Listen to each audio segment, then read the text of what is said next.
Soft music plays, glasses, clink silverware taps, plates and golden light casts a gentle glow on tailored suits.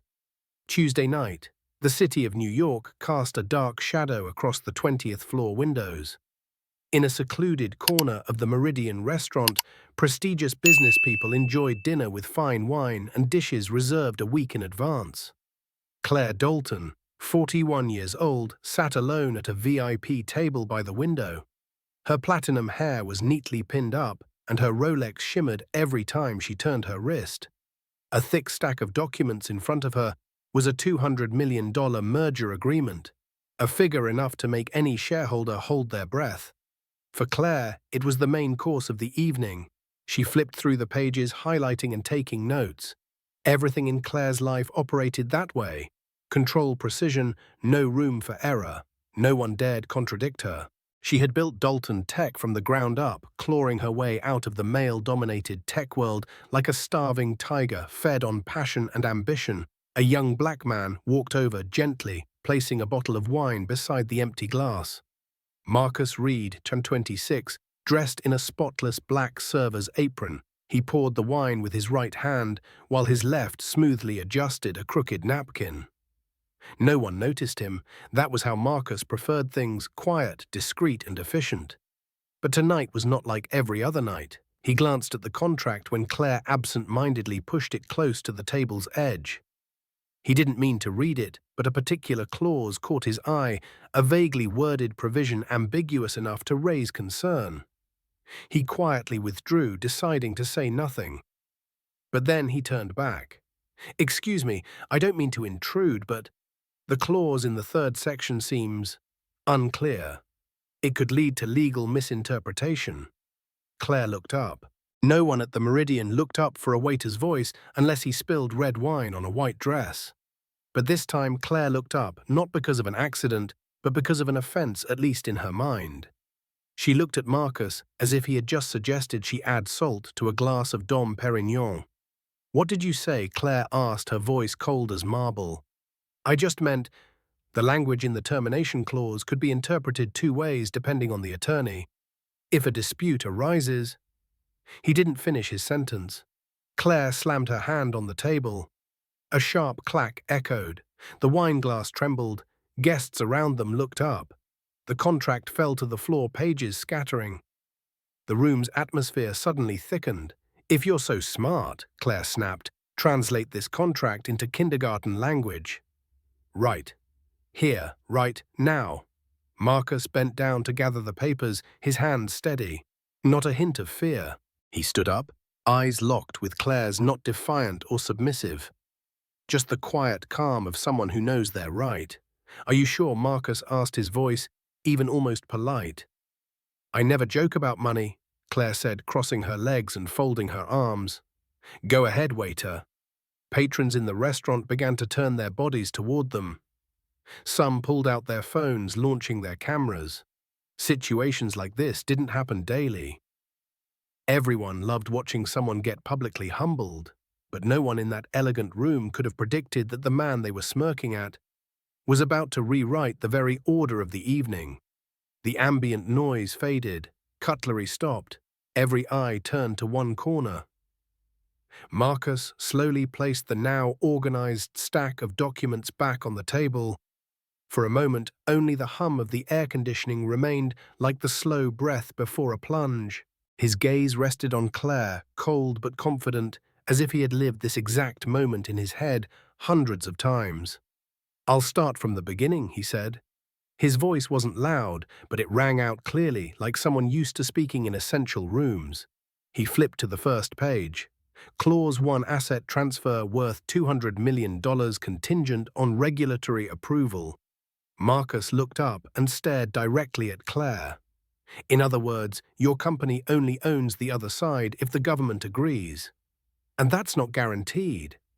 A soft chuckle sounded somewhere in the room.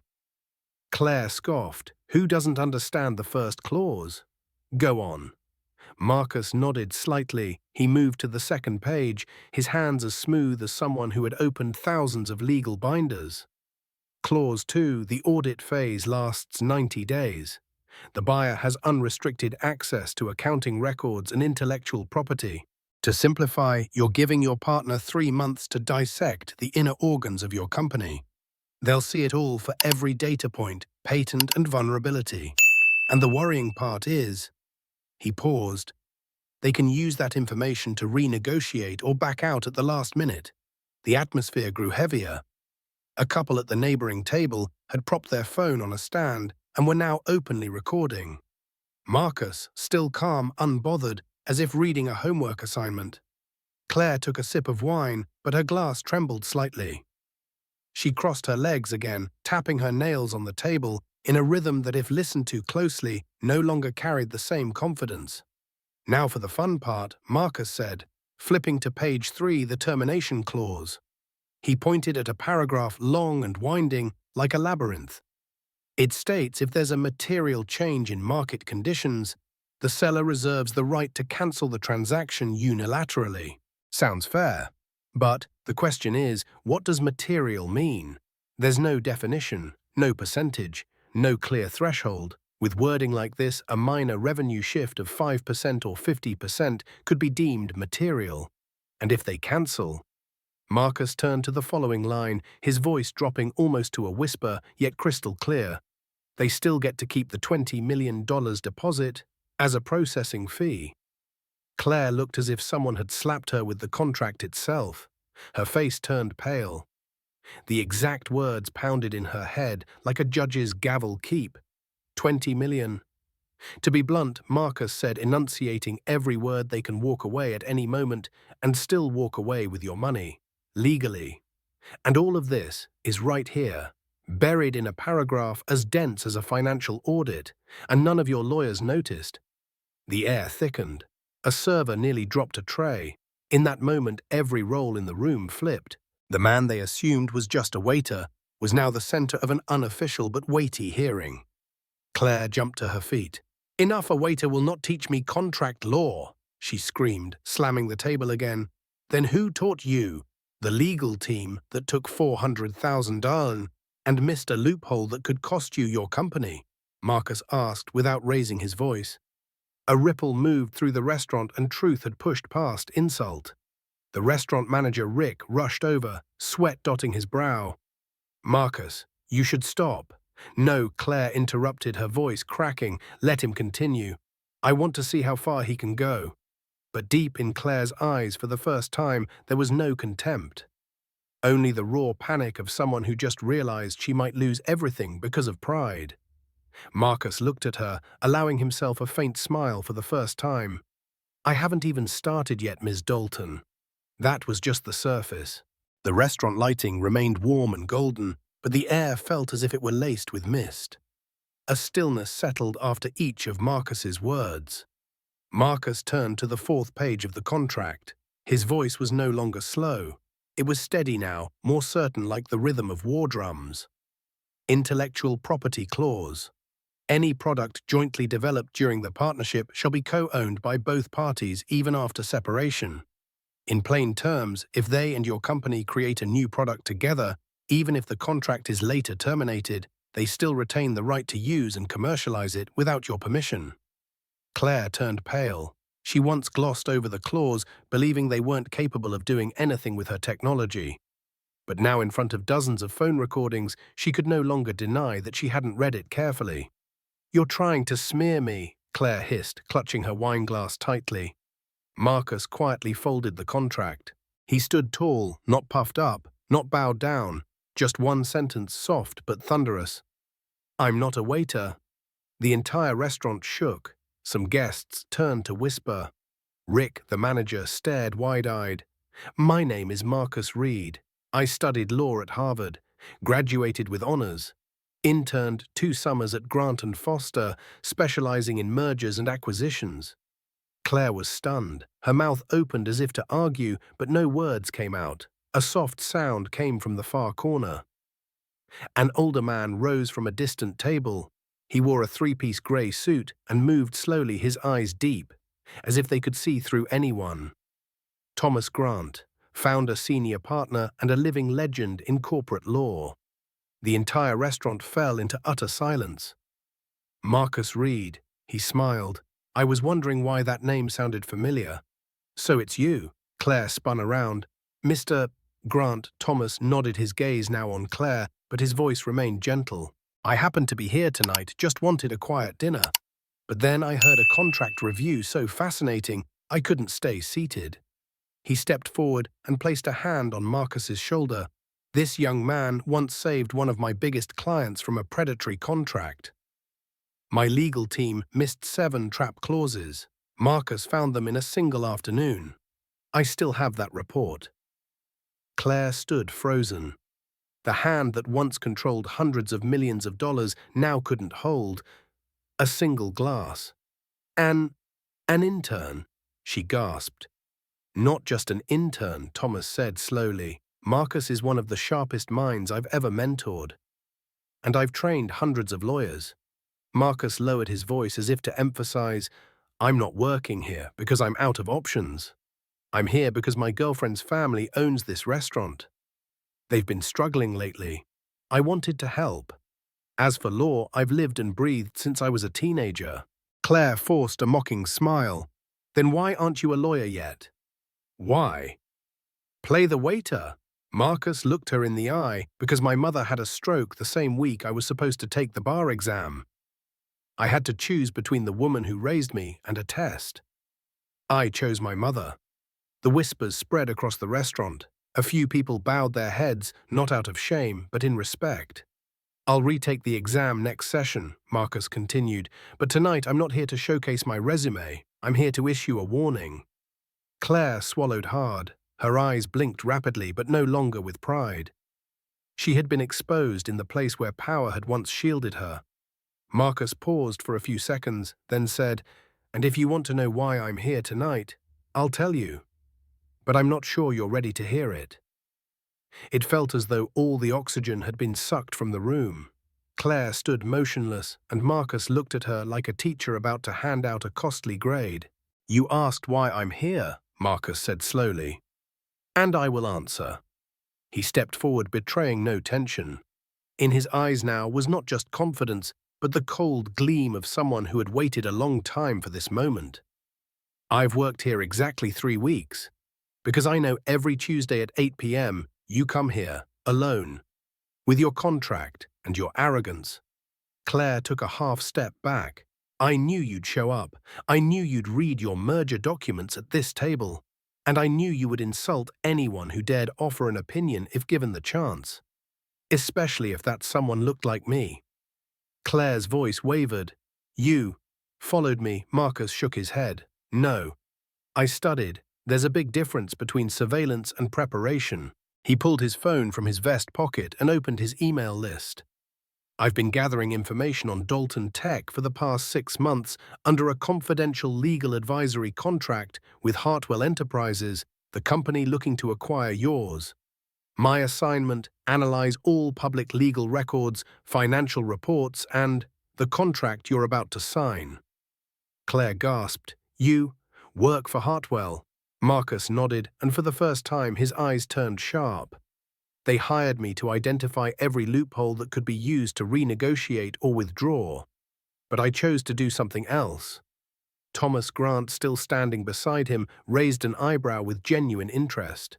You refused to report. Marcus nodded again. I refused because this contract is too dangerous, even toxic. It shouldn't exist, not for any party. And that's why I chose to warn the person about to sign it. He looked at Claire. That person is you. Claire clenched her fists, but there was no more anger, only fear. Utah recorded everything. Marcus lifted his phone and turned the screen toward her. A voice memo was playing. On it, Claire could be heard calling him a dumb black waiter, sticking his nose into grown-up business. I recorded every word you said from when you started insulting me. This is a public space with no expectation of privacy. And more than that, Marcus turned to glance around the room. Dozens of people here have their recordings. Claire looked around, phones raised, eyes fixed, silence. No one stood with her. You can't use this against me. I'll sue. For what? Marcus asked softly. but the words cut like a blade. For publicly warning you, saving your company $200 million, and exposing a bias you didn't even bother hiding. Thomas Grant spoke, his tone full of reason. Claire, if I were you, I'd thank him instead of threatening him. Claire trembled slightly. Who did you send it to? She asked, nearly begging. Dalton Tech's executive board. Marcus replied, the SEC. And the 3 most influential financial journalists on LinkedIn. He showed her the screen. Email sent 9:17 p.m. Subject urgent. Contract risk. Briefing from independent legal consultant. Claire collapsed into her chair like a ship unmoored in a storm. You ruined my entire career. Marcus paused for a few seconds, then he approached her and placed the revised contract on the table. No, I just helped you survive. No one would need to take you down if you'd signed that deal. Your company would have died in 18 months. Not because of me, but because you didn't read it. A heavy breath. Claire looked up for the first time, not with the eyes of a controller, but of someone adrift seeking solid ground. Why? Why would you do this? Why save me when I… Marcus didn't answer immediately. He looked around the room, the same one that once saw him as invisible now, a silent lecture hall listening. Then he turned to Claire, because some lessons aren't written in chalk. They're written in reality. The boardroom was dead silent. The late afternoon sun streamed through the glass, reflecting the silhouette of a woman sitting alone at the head of the table. Claire Dalton, no longer clad in a sharp designer suit, no longer bearing that steely, controlled expression. Just a 41-year-old woman sitting in front of 7 formal letters of withdrawal from major investors and a board resolution removing her from the CEO position signed unanimously by all members. Outside the room, a security guard was labeling cardboard boxes. Every object that once symbolized Claire's power, from framed photos to her laptop, now lay quietly inside like relics of a lost battle. That afternoon, Marcus's email to the board had triggered internal shockwaves. The voice recording went viral within hours. By the next morning, the phrase "racist CEO exposed by Harvard waiter" had trended #1 on Twitter with over 2 million shares. The press devoured the story as a sign of the time's one insult. One flawed contract. One company nearly lost to a blinding ego in a blinding suit. At the exact moment, a small apartment in Brooklyn. Marcus sat in front of his laptop. Beside him was Eric, his cousin, whom Claire had fired a year earlier. You sure about this, starting your firm now? Eric asked. Marcus nodded. On the screen was a placeholder logo, Reed and Justice, LLP, Law for Justice. I used to dream of working at a big firm, Marcus said. But after that night, I realized the world doesn't need another lawyer in an ivory tower. It needs someone who listens to those no one else listens to. The phone rang. An investor is offering to fully fund the new law office. In his inbox, 48 job offers, including a senior legal consultant role at Hartwell Enterprises. Marcus smiled, but he didn't reply to any of them. 1 week later, the Meridian. Marcus stepped into the restaurant for the first time since that fateful night. He was without an apron now. He wore a refined grey suit and deep blue tie and walked in with 5 clients from 5 states, all small business owners whose shady contracts had nearly deceived them. Rick, the restaurant manager, greeted him with a double-handed handshake. No one calls you Marcus the waiter anymore. To us, you've been Marcus the lawyer since that night. Late night, the old table. Marcus and Thomas Grant raised their glasses. If Claire had just listened. Just a little, Thomas said. Marcus nodded. I would have pointed out the flaw quietly. She'd thank me, revise the contract, and save her reputation, and the world would never know who I was. But she chose a different path. Thomas took a sip and paid for it. Marcus sat silent for a long moment. He looked around still, in the identical expensive suits and shimmering lights, but now everything looked different. Maybe being underestimated is a gift, he said softly. It allows you to flip the board, but only if you stay true to yourself. A newly installed sign read, Reed and Justice, LLP, protecting small businesses, fighting silent injustice. A middle-aged woman walked into the office, eyes wary. She carried a commercial lease agreement she couldn't decipher. Marcus invited her to sit, flipped through 3 pages, and pointed to a line. If you sign this, they can raise the rent 60% without warning. She exhaled shakily, almost in tears. Marcus gently reassured her. Don't worry, you're not signing that. You'll use the version I recommend.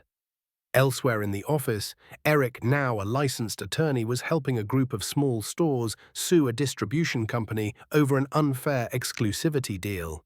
No one here was wealthy, but everyone had hope that someone would finally stand on their side.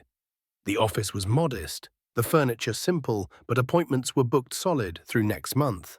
Not from ads, but from trust. At the same time, a small firm in Ohio, Claire Dalton, now interim operations director, stood outside a conference room. Everyone inside was reading intently, but not a strategy report or an internal ethics review. A young HR associate gave her a subtle nod, a reminder that her every word and action was now monitored. Claire sighed. She once had it all, but now all she had left was a name tied to a mistake she had studied in business school. Even if she restarted, she could never erase the justice stain she'd left behind. A national legal conference, Chicago. Thomas Grant took the stage to deliver his talk, Blind Bias. How a waiter saved a company and exposed a culture.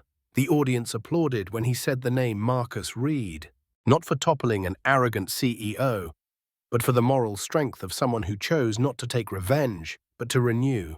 I've met thousands of lawyers, Grant said, but only one made me ask, why does it take us so long to listen to someone just because he wears an apron? Back to the Meridian 1 year later.